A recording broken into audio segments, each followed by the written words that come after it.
तुझी माझी यारी भाग 48. मागील भागात. आभा, मी तुझ्यापासून दूर नाही राहू शकत. तू चल माझ्यासोबत. मी तुझ्या पप्पांना समजावितो आणि तुला माहीतच आहे की मी काय करू शकतो. ऋषी म्हणाला. ज्यावर आभा विचार करते की ऋषीला कसं समजावं. मग ती ऋषीच्या उजवा हात आपल्या डाव्या हाताशी जोडते आणि म्हणते, मी सुद्धा तुझ्यापासून दूर नाही राहू शकत. मग ती आपल्या हातांनी इशारा करत बोलते, बघ इकडे, आपण वेगळे नाही आहोत. तर आतापासून पुढे ऋषीला काहीच समजत नव्हते की आभा काय बोलत आहे.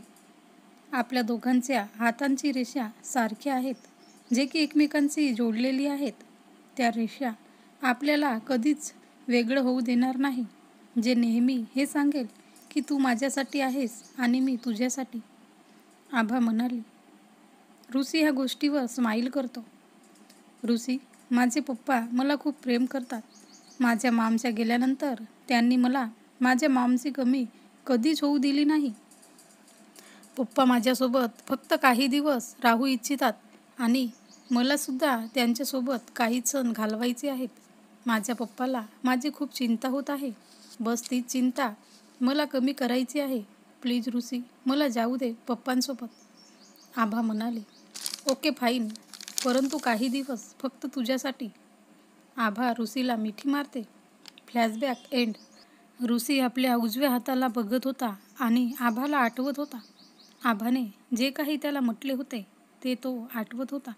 ऋषीने सावीला सर्व काही सांगितले होते की आभा आपल्या इच्छेने आपल्या पप्पांसोबत गेली होती. इकडे दुबईमध्ये रात्रीच्या वेळी तो व्यक्ती आज जे काही झालं त्याबद्दल विचार करत होता की त्या मुलीने त्याला मला गर्लफ्रेंड बनव असं म्हटलं होतं. मग त्याला आठवते की गर्लफ्रेंड बनव अथवा माझ्याशी लग्न कर असं त्या मुलीने म्हटले होते. तो व्यक्ती ह्याच गोष्टीवर स्माईल करतो आणि म्हणतो, जेव्हा मी तुला बघितलं तेव्हा तू फक्त 16 वर्षाची होती. मला आठवते मी मीटिंगसाठी लेट झालो आणि तू मला रस्त्यामध्ये रडताना दिसली होती. मी तुला रडताना पाहून तुझ्याजवळ आलोय आणि तुला विचारलोय की तू का रडत आहेस. तू म्हटली होती कोणीतरी तुला म्हटलंय की कोणताच व्यक्ती तुला प्रेम करणार नाही आणि तुला कधीच बॉयफ्रेंड मिळणार नाही. मला आधी तर तुझी गोष्ट खूपच विचित्र वाटली, परंतु मला तुझ्या डोळ्यांतून वाहणारे अश्रू पाहून झाले नाही. मी जेव्हा तुला चॉकलेट दिला तर तू खुश झाली आणि तू मला म्हटली की मी खूप चांगला आहे आणि तू मला पसंत करते. आता तू माझी गर्लफ्रेंड आहेस. मला हे ऐकून हसू आले. तर मीही तुला हो म्हटलं. मग तू मला प्रॉमिस केली की तू माझीच गर्लफ्रेंड आहेस, मग कोणाचीच नाही. इकडे आभाच्या घरी दुपारची वेळ होती. शिवराज पवार आभाला आपल्या घरी घेऊन आले होते. आभा आपल्या घरी छोट्याशा हॉलमध्ये सोफ्यावर चुपचाप बसली होती, जसं काही ती कुठंतरी हरवलेली आहे. तिला तीच गोष्ट आठवत होती की विराटने कसं तिला टॉर्चर केला आणि लग्नासाठी फोर्स केला.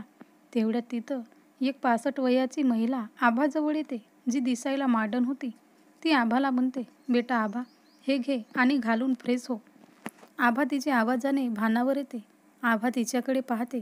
त्या महिलेच्या हातात लाल रंगाचा सूट होता.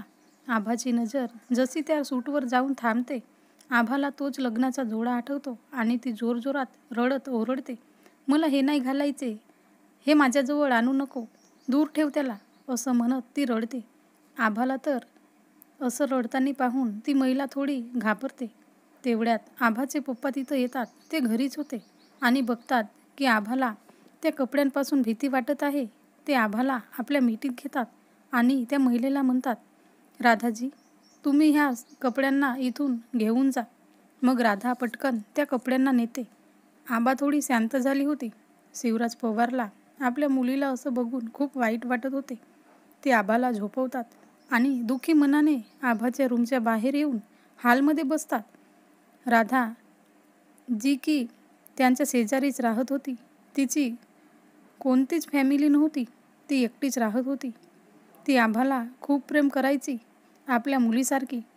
लहानपणी आभाला काही सिक्रेट गोष्ट कोणाशी शेअर करायचे असायचे तर ती राधाच होती, म्हणजे ती आभाची फ्रेंड होती. आज राधासुद्धा आभाला असं बघून परेशान होती. शिवराज पवार हालमध्येच उदास बसले होते. राधा त्यांच्याजवळ येत म्हणते, आभा बेटा आता कशी आहे? शिवराज पवार दबक्या आवाजात म्हणतात, ती आराम करत आहे. हसत्या खेळत्या पोरीला काय माहीत कोणाची नजर लागली. राधा म्हणाली, माहीत नाही काय झालंय आभाला. मला खूप चिंता होत आहे तिची. कदाचित तिच्यासोबत जे काही झालं त्याला ती विसरलेली नाही आहे. शिवराज पवार म्हणाले, तू काळजी नको करू, वेळेनुसार सर्व ठीक होईल. राधा म्हणाली, आभा मला कधीच सांगणार नाही की तिला काय सोसावे लागले. तिला वाटते की मी दुःखी होईल. मला आभाची अशी अवस्था बघवत नाही. मला माझी मुलगी आधीसारखी हसत खेळत पाहिजे. राधाजी, तुम्ही आबाला विचारू शकता की तो मुलगा कोण होता ज्यामुळे आभा इतकी बदलली आहे. कोणाच्याही आवाजाने घाबरत आहे.